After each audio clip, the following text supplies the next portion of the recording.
Good morning.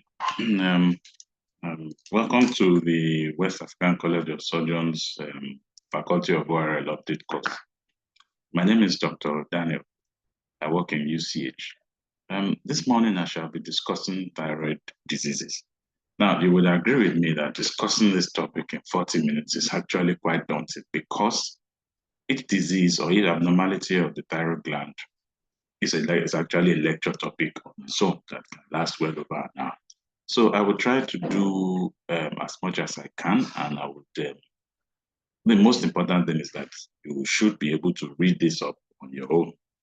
Now, in discussing the thyroid gland diseases, the first thing to notice is that the thyroid gland is the largest endocrine gland in the body.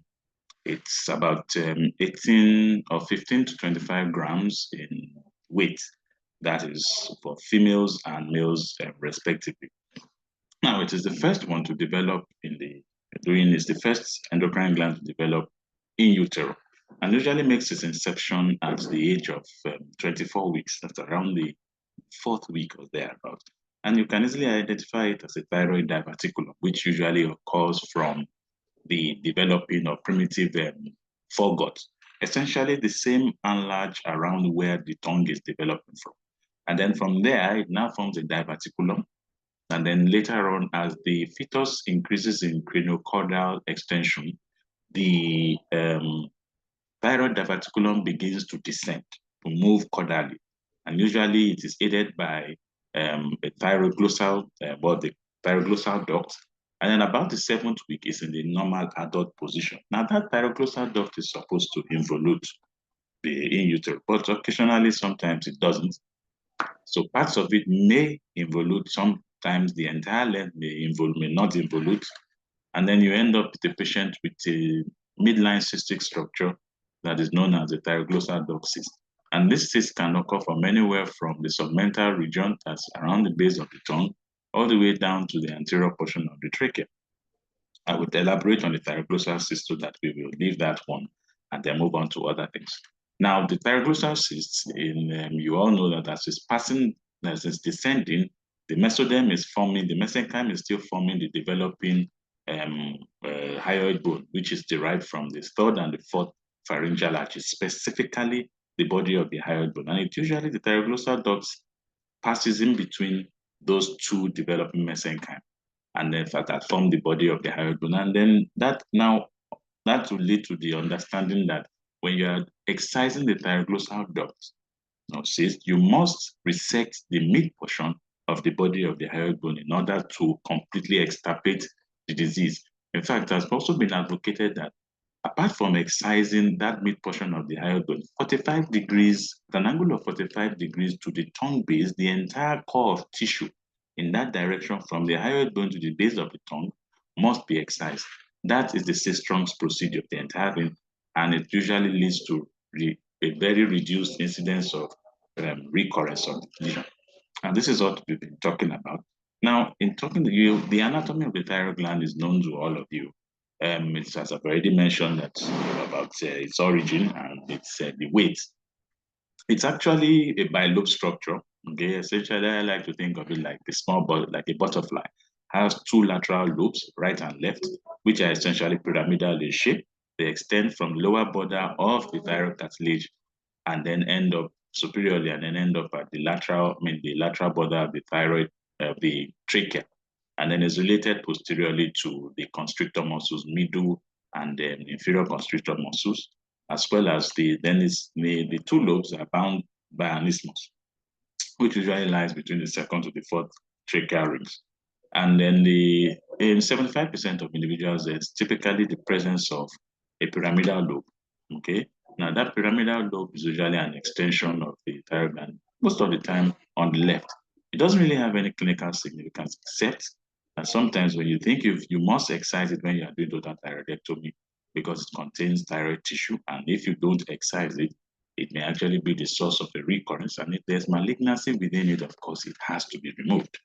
Blood supply is essentially from the superior thyroid arteries, branches of the external carotid artery, and then the inferior thyroid arteries for the inferior pole, which are branches of the thyrocervical trunk. The venous drainage is actually with the arteries. And you have this inconstant thyroidema artery that usually comes from the arch of the aorta. Okay.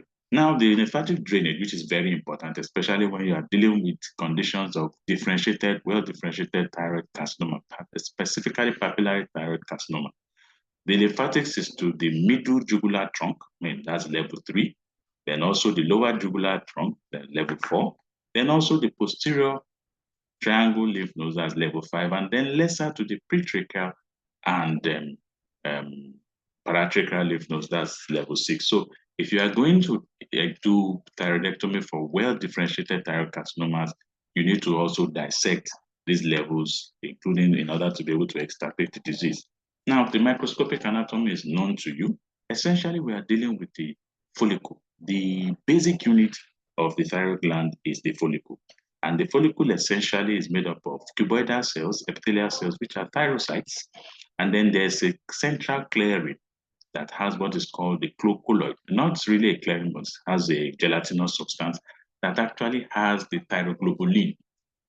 The thyroglobulin is a glycoprotein that is secreted by the thyrocytes, and it is only secreted by the thyroid gland. The significance of thyroglobulin is that if a patient, it can be used as a tumor marker, especially for patients who have had excision of the thyroid gland with radioablative iodine therapy.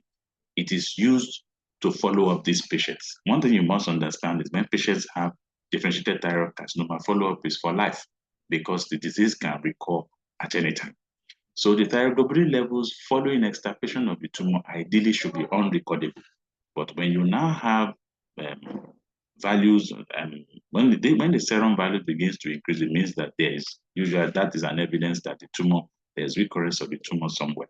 Then, apart from these follicles, there are also little cells that are called the C cells, the parafollicular cells, which secrete calcitonin.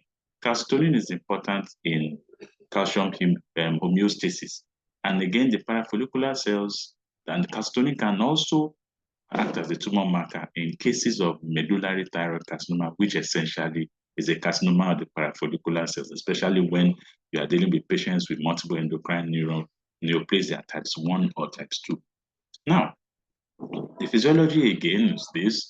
The thyroid gland secretes thyroxine, thyroid hormones, and thyroid hormones essentially help with proper development of the central nervous system, the skeletal system, and the muscular system.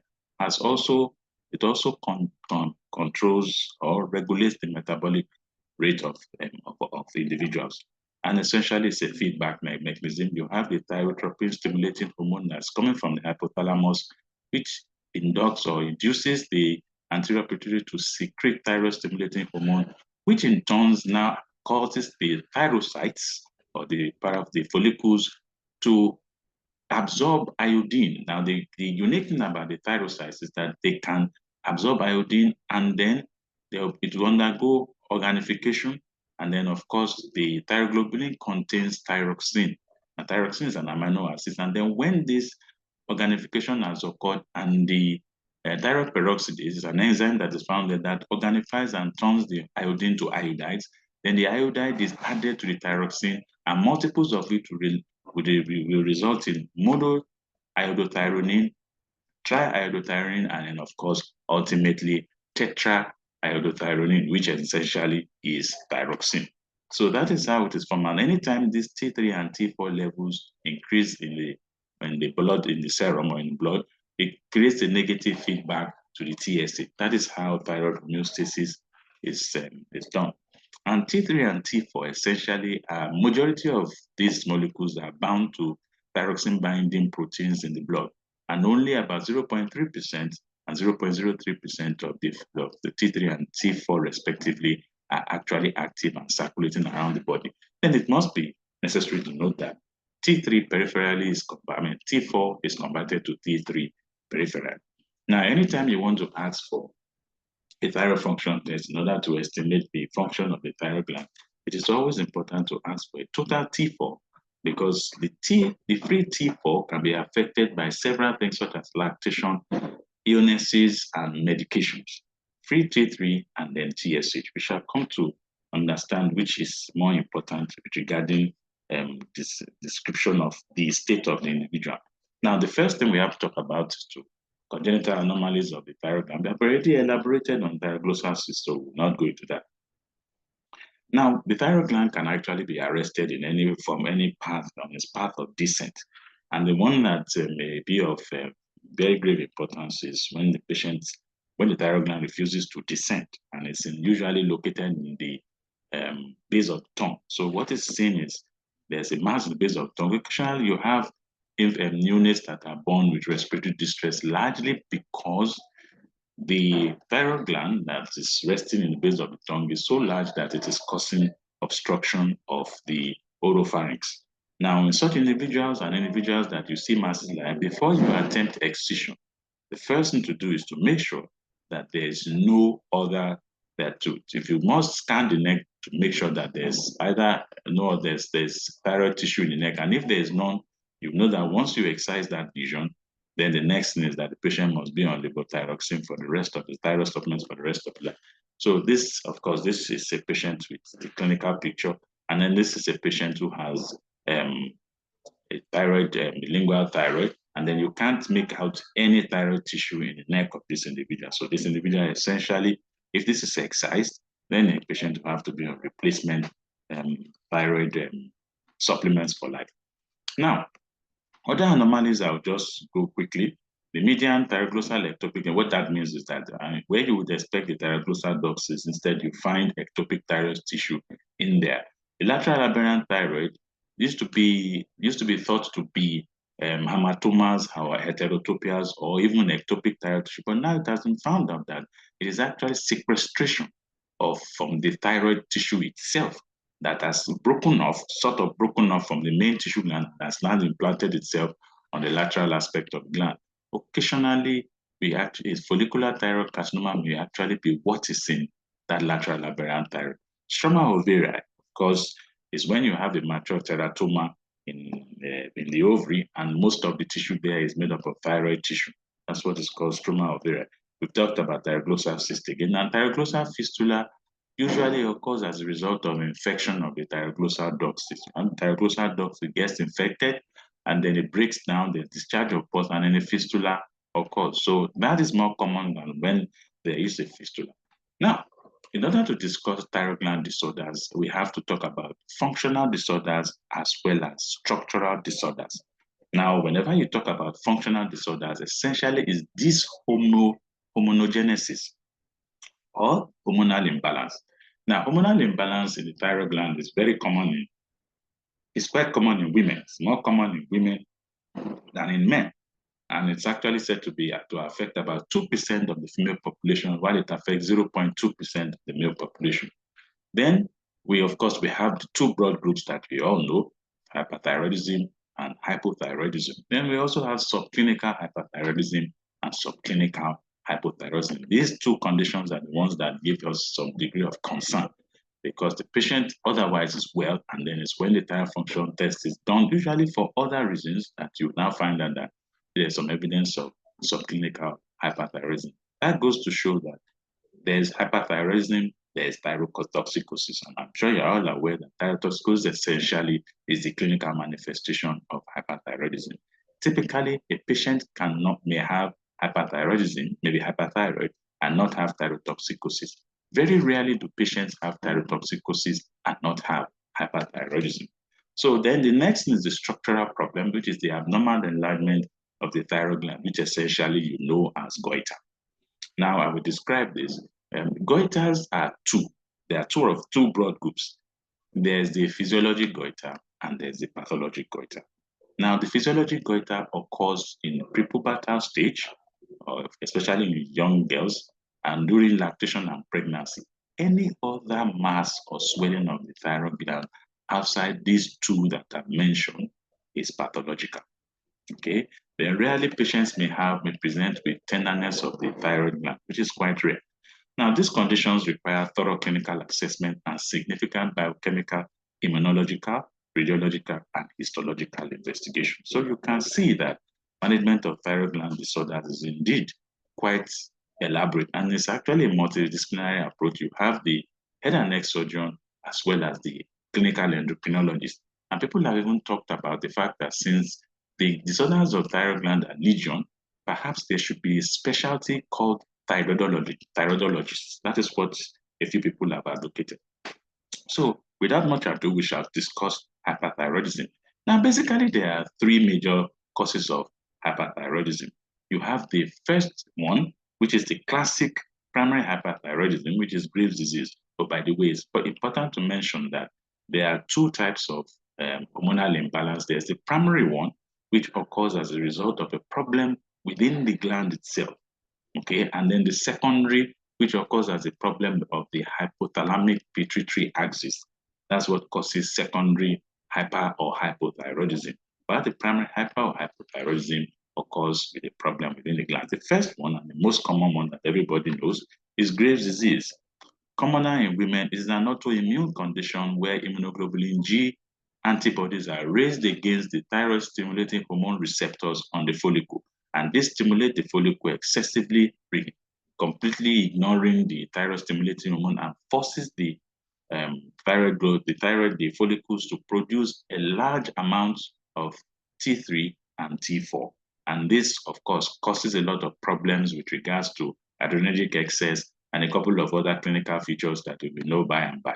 Then there's the second one that is toxic multinodular goiter. The first one, diffuse goiter, typically affects young people, younger people, especially young females, almost 8 times more in females than men. While the toxic multinodular goiter is usually seen in older people, and typically doesn't elaborate as much thyroid hormones as the former, but tends to present largely with cardiovascular symptoms. So if you have an individual who suddenly begins to have cardiovascular problems, such as heart failure and all that, your threshold for carrying out thyroid function tests must be low indeed. Then you have the toxic nodular goiter, also called the Promas disease. Now, this one occurs when there's a single nodule, usually less than, when it gets to about 3 centimeters in diameter, is when it causes problem. Initially, when it starts, it doesn't cause any problem, but as it gets bigger, typically this nodule causes a lot of or elaborates a lot of thyroid hormones and suppresses the rest of the gland. That is what is called toxic nodular goiter. And then we have hyperthyroidism due to rarer causes, such as amiodarone-induced thyrotoxicosis.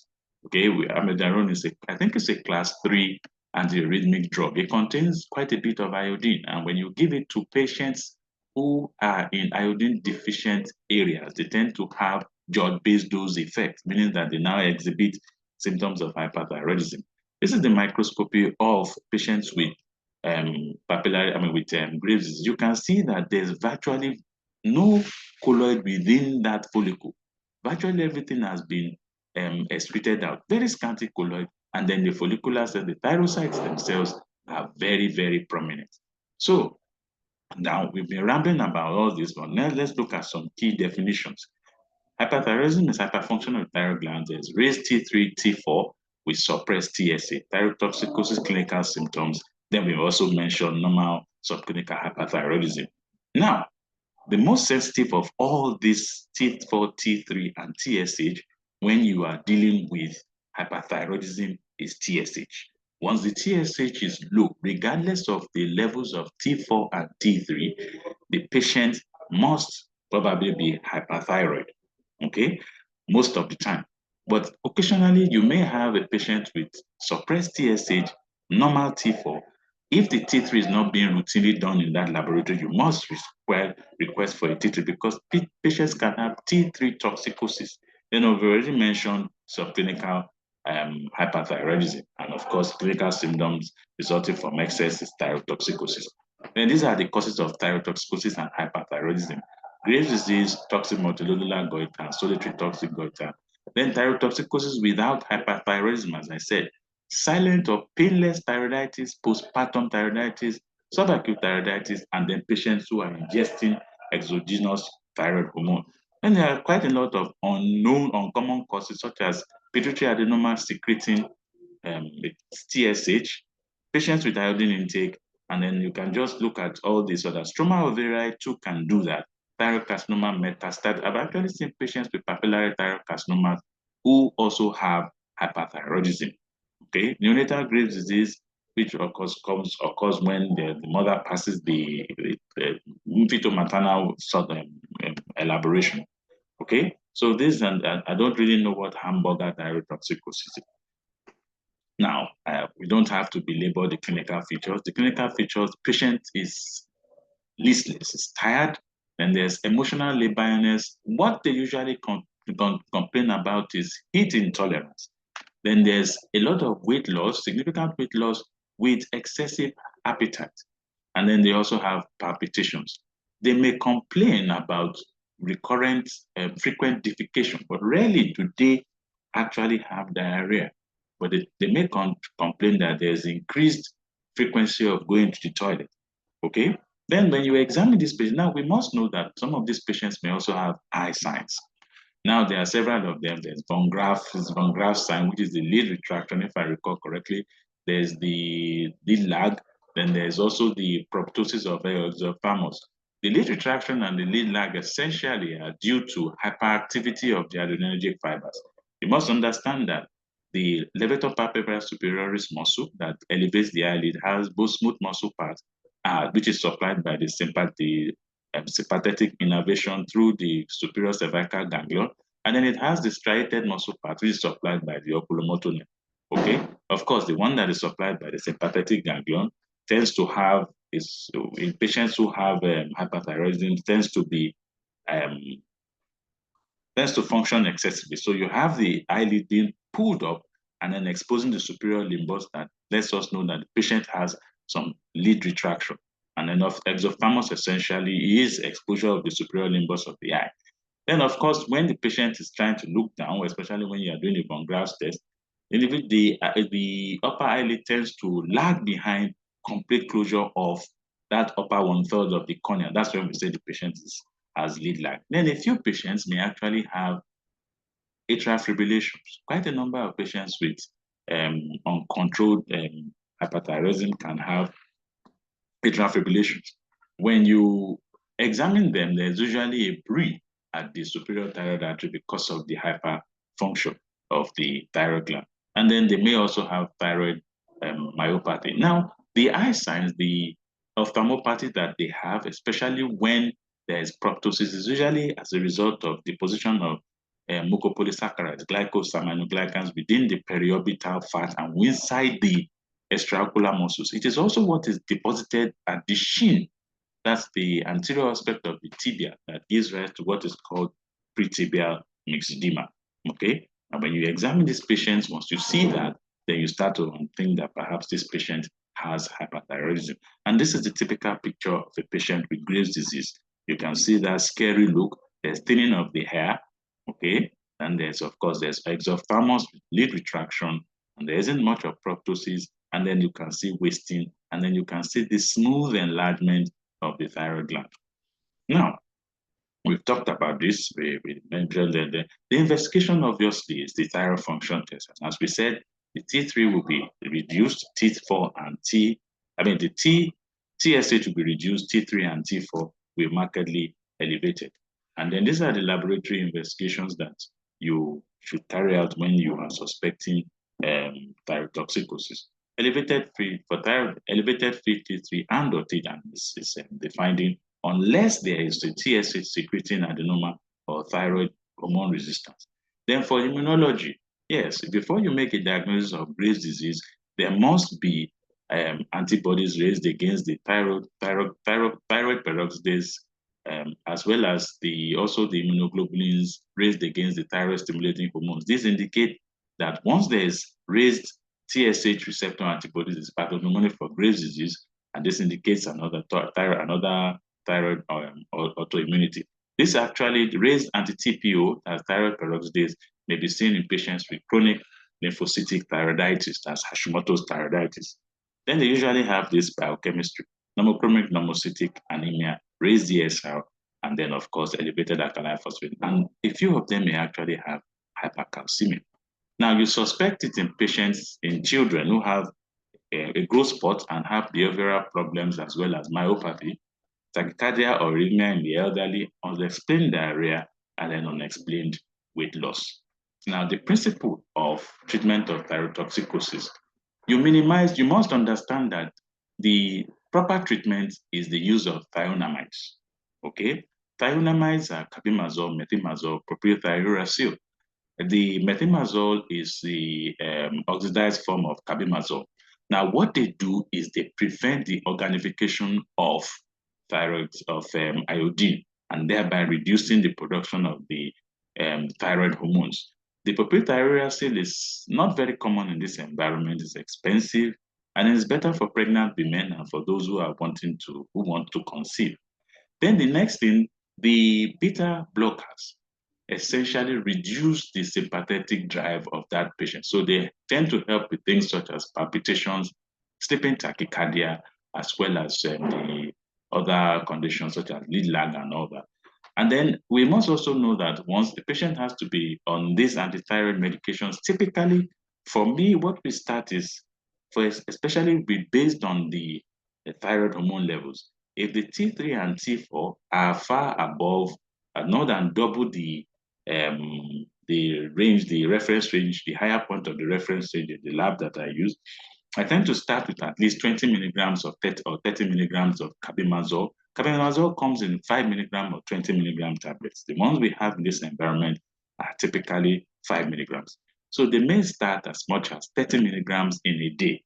Ideally, you're supposed to give them 30 milligrams in a full daily, not in divided doses. 30 milligrams daily. And then they may start to use it for about 4 to 6 weeks. Then you start to notice a reduction in the thyroid hormone levels, and the patient also begins to feel much better.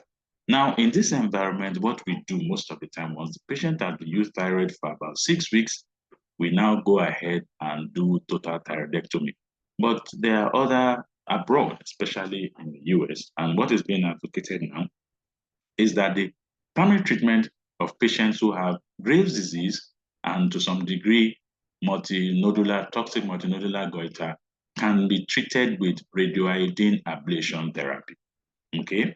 Now, one thing is radioiodine is easy to administer. It's a sodium capsule.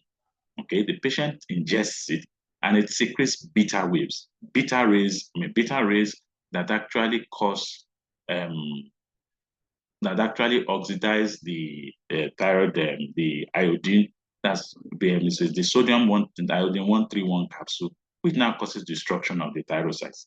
The drawback is that it will destroy the thyroid gland completely, has a penetration of about 2 millimeters, 0.2 to 2 millimeters, thereby, which means that it doesn't destroy surrounding tissue much, but just destroys the thyroid gland, and the patient will be rendered hypothyroid. So the patient will eventually need supplemental thyroid hormones later in life. I think we should read about the use of radioiodine in the management of Graves' disease as well as toxic multinodular goiter because it's fraught with a lot of controversy, but when it is used well, then the patient may get a lot of benefit and avoid the risk of surgery. Now, it's important to note that it's important to note that the eye signs will also reduce when the patient uses radioiodine therapy. And sometimes for patients who have very severe thyrotoxic opitopathy or Graves' opitopathy, they may require surgery to decompress the orbit, especially when the patient's eyesight is in jeopardy.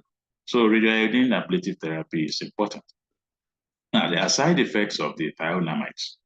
Some of them are mild, but the one that we worry about the most is when they have agranulocytosis. Now, when they have agranulocytosis, if a patient, it may actually lead to death if it's not well taken care of.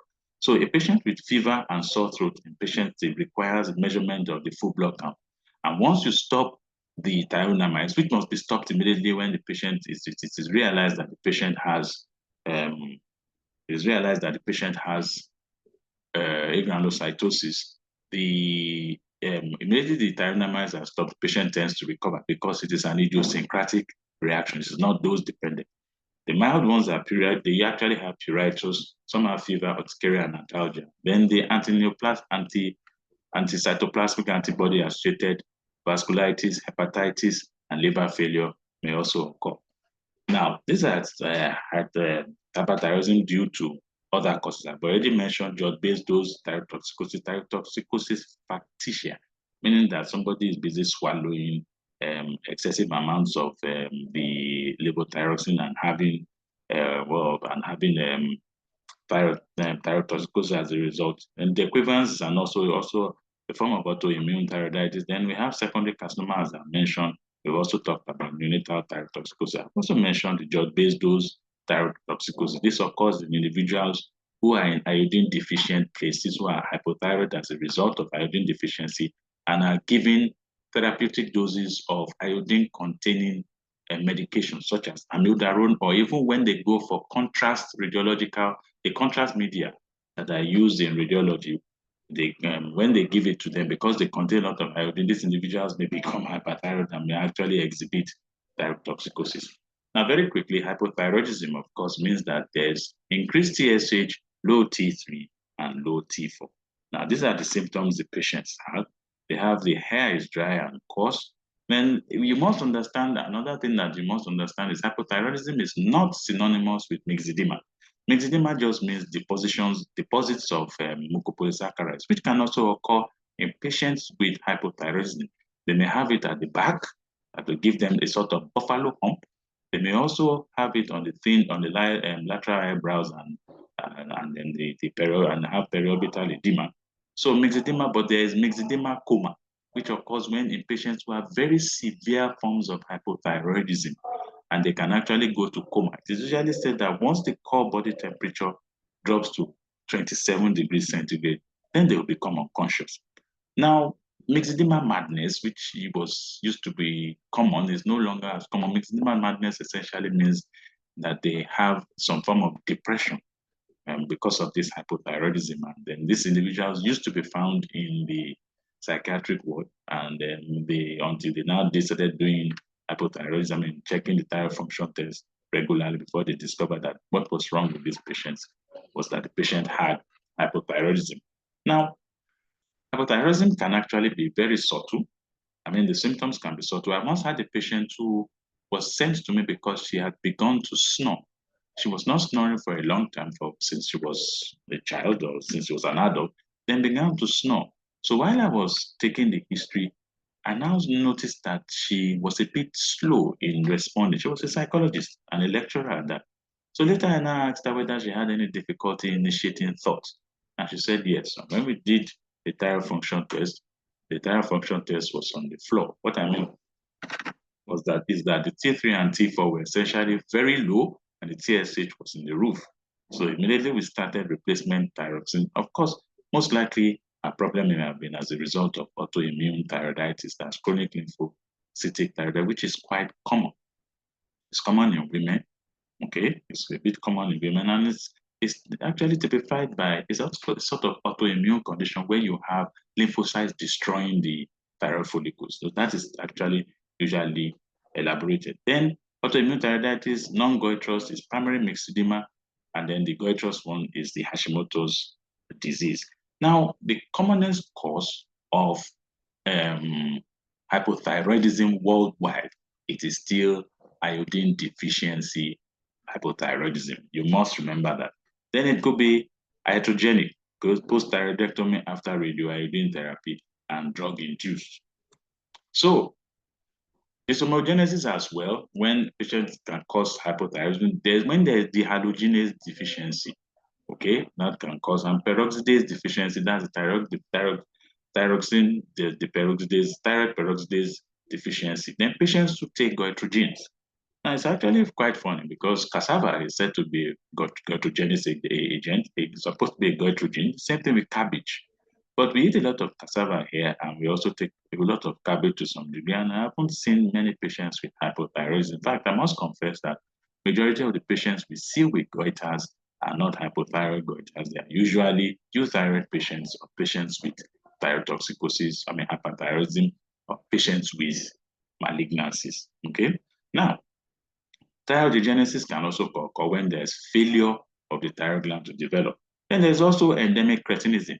Now, once a child is born with hypothyroid, with low iodine deficiency, or for whatever reason, such as in non-endemic cretinism, the halogenase deficiency, and endemic, this is due to iodine deficiency, the child becomes a cretin. Now, a cretin, I'll go there, is actually The cretinism is lack of thyroxine from birth or before birth, lack of thyroid gland, lack of iodine in the mother. It causes stunted growth, reduced growth and function of many organs, and irreparable mental defects. And that is the reason why they are called cretins. The cretin is actually means Christ-like. And the reason why they are called Christ-like is because they believe that they are too mentally retarded to commit any sin. They are too dumb to sin. That is the paradoxical meaning of the word cretinism. So we go back quickly. Now, we talked about this. The primary cause of hypothyroidism associated with goiter, Hashimoto's thyroiditis, iodine deficiency affects 800 million people worldwide. Inherited defects of biosynthesis. For instance, some patients have Pendred syndrome. Pendred syndrome is hypothyroidism associated with sensorineural hearing loss. And there are a couple of other syndromes that have hearing impairment, sensorineural hearing loss, with associated thyroid conditions. Then, of course, we talked about atrophic thyroid, non-associated with goiter, TSH raised, T4 low. Now, iatrogenic, congenital anomaly, and drug-induced amiodarone, lithium iodide, and phenylbutazone. Then self-limiting postpartum. This can occur in women. Okay. Now we've talked about this. The secondary one is congenital lack of TSH, panhypopituitarism in patients with pituitary tumor. Usually when we have patients who are going for transsphenoidal hypophyseectomy, the thyroid function test must be done, and many of them actually have secondary hypothyroidism. Then, of course, sarcoidosis, TB, primary or metastatic malignancies, and sometimes encephalitis. So this is all the constellation of the symptoms that you see and the signs. So poor memory and concentration, poor hearing, hoarseness because of edema of the vocal cords. Okay, then there's bradycardia, and they can actually have transudative effusion, transudative pericardial effusion, and all whatnot, pleural effusion, and then of course they could have paresthesia of the skin, hearing loss, fatigue, feeling cold, weight gain, and poor appetite. And these are essentially the symptoms. Okay. Then bradycardia, we've talked about this. And then one of the ways you can actually make the diagnosis is by doing their tendon reflexes, and there's delayed relaxation phase of the ankle joint. And the tendon reflexes are somewhat slow. We talked about cretinism being endemic and being non-endemic. There are thyroid function tests, assay for antithyroid hormones in cases of autoimmune disease. As I said, I'm going to sort of speed through this because these conditions are legion, and you actually need to sit down to read them if you aspire to be a thyroidologist. Now, for laboratory investigation for suspect thyroid function test, for primary, there's increased TSH, reduced T3 and T4. For central, all are reduced. Positive thyroid microsomal antibodies for autoantibodies for patients who you suspect have autoimmune thyroiditis. And then biochemistry is as shown there. They also have normochromic normocytic anemia. Now, we move to the structural problems of the thyroid gland. And time is almost spent already. Now, a goiter is just the meaning of the word goiter, throat, generalized enlargement of the thyroid gland. The definition of goiter is changing. In the past, we used to say when the gland is about 25 grams, but now, once the volume of the gland is more than 18 mils for women and 25 mils for men, that individual is said to have a goiter. Now, you must understand that the word goiter, generalized enlargement of the gland or enlargement of the gland, is actually different from thyroid nodules. A thyroid nodule, usually about 4% of the population has thyroid nodules within the normal sized thyroid gland. Okay, those nodules typically found on routine or other investigations of the neck, other ultrasound scans of the neck, and then they discover this thyroid nodule. Now, this thyroid nodule is usually a cause for concern because if sometimes they may be the seat of silent malignancies, especially well-differentiated thyroid carcinomas that tend to have an indolent cause. Okay, now as we go along, you see that the gold standard imaging technique for the thyroid gland is no longer thyroid scintigraphy. Now it is ultrasound scan. Okay, and several things can be noted from the ultrasound scan, such as if you examine a nodule that is more than 2 centimeters in diameter, that is a hypoechoic mass. Hypoechoic mass. Okay, that is taller than wider in its orientation, has stippled calcifications within it, and also shows increased vascularity on Doppler interrogation. That mass or that nodule most likely is suspicious. It may be a malignancy. Okay, so you must understand that there's a difference between thyroid nodule and goiter. They may mean that a nodule may exist in a goiter, but sometimes the nodule exists without the gland being necessarily enlarged. You must understand that. Okay, and management of this nodule is the one that is fraught with a bit of controversy. Once you've seen the nodule and it looks suspicious, the onus is on you to do an ultrasound guided fine needle aspiration cytology. Okay, that usually will let you know the nature of what you are dealing with. So it could be isolated, goiters could be isolated or solitary. That's a discrete swelling in one lobe with no palpable abnormality elsewhere. And then they could be dominant. There's evidence of abnormality in other aspects of the gland. Now, we've talked about this, that it could be diffuse and hyperplastic when it is physiological, or it could be multinodular. What usually leads to multinodular is that when the masses grow, the nodules grow, there will be some degree of necrosis or bleeding, and then they keep growing bigger and bigger. We've talked about toxic goiter, diffuse being Graves' disease, being multinodular and toxic adenoma.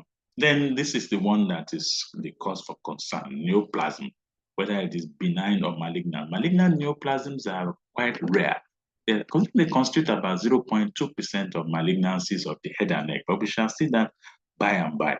So inflammatory conditions are autoimmune, chronic lymphocytic thyroiditis, Hashimoto's disease, and granulomatous, that's the equivalent thyroiditis.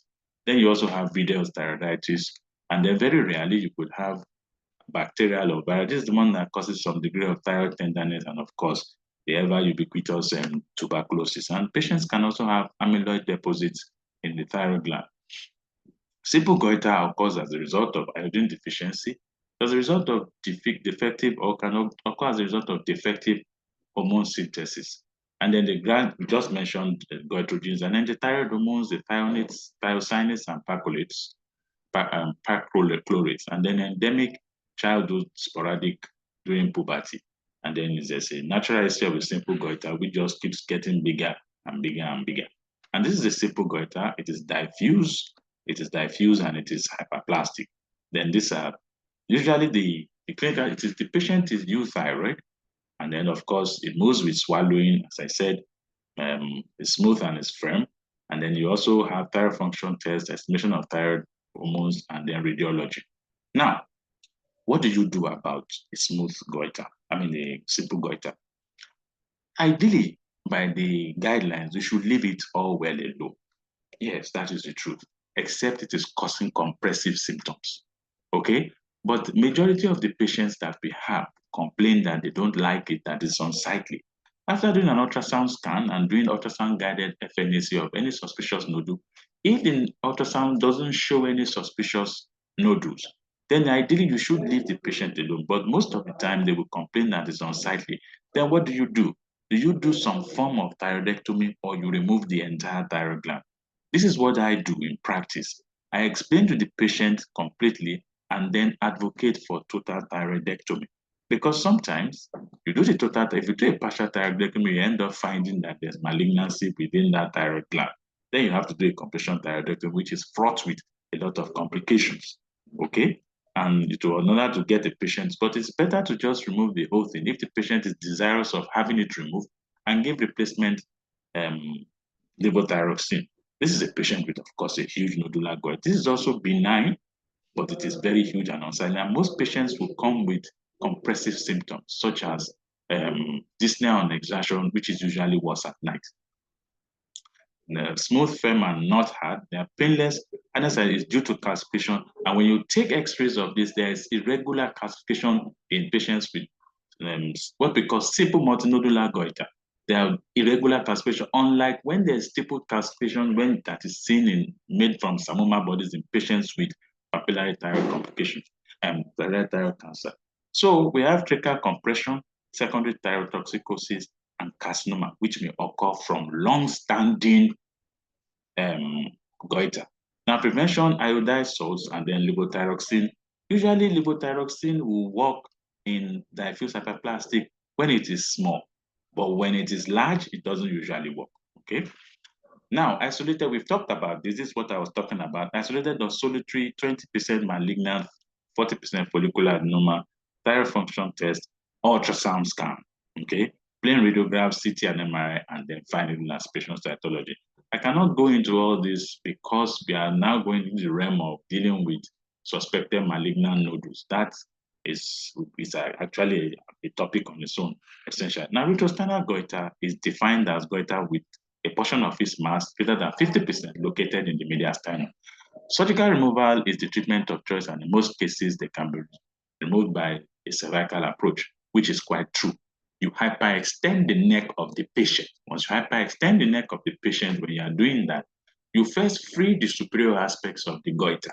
Okay. Now, when you have the entire goiter in your hand, you can then gently, with Leahy swabs, now start to peel it off and encourage it to come out of the thorax of the mediastinum. Rarely do we actually have to do a median stenotomy, but we've had to do one or two, but it's quite rare. Okay. Now, this is a picture of somebody with retrosternal goiter on X-ray, and usually that is the reason why we ask for a CT scan. Now, in this particular patient, there was actually no need to do a median stenotomy as we were able to bring this out through the neck. Okay. Now, this one may actually require the patient to have a median stenotomy because this more than 50% of this is actually inside chest. Inflammation of the thyroid gland is chronic lymphocytic or autoimmune thyroiditis. It's insidious and it's asymptomatic or can occur suddenly and be painful. It's actually commoner in postmenopausal but can be seen at the age of 2 years. I actually saw that. And associated with papillary thyroid carcinoma as well as malignant lymphoma. Okay. Now, biochemical thyroid function test. Every patient that has a goiter must have a thyroid function test. You cannot just use the clinical picture of the patient because if you do and the patient has some clinical thyroid hyperthyroidism and you operate on this patient, the patient may actually have a thyroid storm during surgery. Oh, you must also know that sometimes patients with hyperthyroidism may their first presentation may actually be with a thyroid storm, either during surgery or sometimes due to infection. Okay, and then they have sepsis, then they have the thyroid storm. Then FNAC is most appropriate investigation because you see the lymphocytes, abundance of lymphocytes that will be attacking the what they call it, the thyroid follicles, and it may actually be indistinguishable from lymphoma except you do immunohistochemistry. But if you are in doubt, just do total thyroidectomy. Okay, and then when you find out that the patient has a lymphoma, then the next thing you may follow up with some adjuvant radiotherapy and chemotherapy. You can observe it, you can give replacement thyroxine, or you remove it. Now, the equivalent thyroiditis is just usually a viral infection, but a few people have thought that perhaps it could be the mumps virus. They're usually asymptomatic except for goiter, and then 10% present with pain and hyperthyroidism. Subacute, pain, fever, malaise, and then, of course, a raised ESR. The diagnosis is usually done by finding last patient cytology, and then there's response to prednisolone. Riddles, there's just a hard mass. It's indistinguishable from anaplastic carcinoma, but it doesn't do what anaplastic carcinoma does, which is to compress the trachea and cause the patient to be in upper airway obstruction. Okay, it's 0.5% of goiters, and it could actually be collagen disease, neoplasms. Now, this is the most common endocrine tumors, that's the thyroid gland, and there can be benign follicular adenomas, okay, or malignant. Now, when it is malignant, it is majorly from the thyroid gland itself, or it could be from direct spread from the larynx, the oropharynx, and cervical esophagus. And typically, whenever we are doing total laryngectomy, if we notice that if there's subglottic extension of the laryngeal tumor, we tend to remove the ipsilateral lobe. But if we also feel the lobe, if the lobe feels as if there's a direct invasion of the thyroid gland from the laryngeal cancer, then we tend to remove. Then from distant metastasis, kidneys, lungs, colon, and breast. Okay. Now, malignancies account for 0.5% of new malignancies in the UK per year, 1.9 per year in the United States. We don't really have our statistics here. And it is rare in children. I've actually seen it in 7-year-olds, in 6-year-olds, and 16-year-olds, but it's rare in children less than 16 years. It agrees with age, and the median age of presentation is 40 to 50 years. You must understand that literature on malignant condition is fairly inadequate. Now, the histologic types.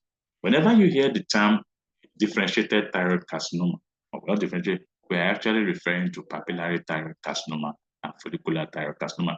Especially the papillary, the life expectancy is a slow growing tumor, and the life expectancy rate is about 90% of the patients have a 10-year survival rate. The follicular thyroid cancer is less, the prognosis is less, but it's also good, maybe about 80%. The medullary, but the anaplastic or undifferentiated, the medullary is rather in between. Now, the thing about this well-differentiated thyroid carcinomas is that this is the ones that respond readily to radioiodine therapy. Now we explain. They are well differentiated, so they still carry out the function of what the follicle does. I mean, the cells produce iodine and they respond to thyroid stimulated hormone. When these individuals are given TSH, when these individuals are given radioiodine, they take up the radioiodine as radioiodine 131, which is the ablative radioiodine.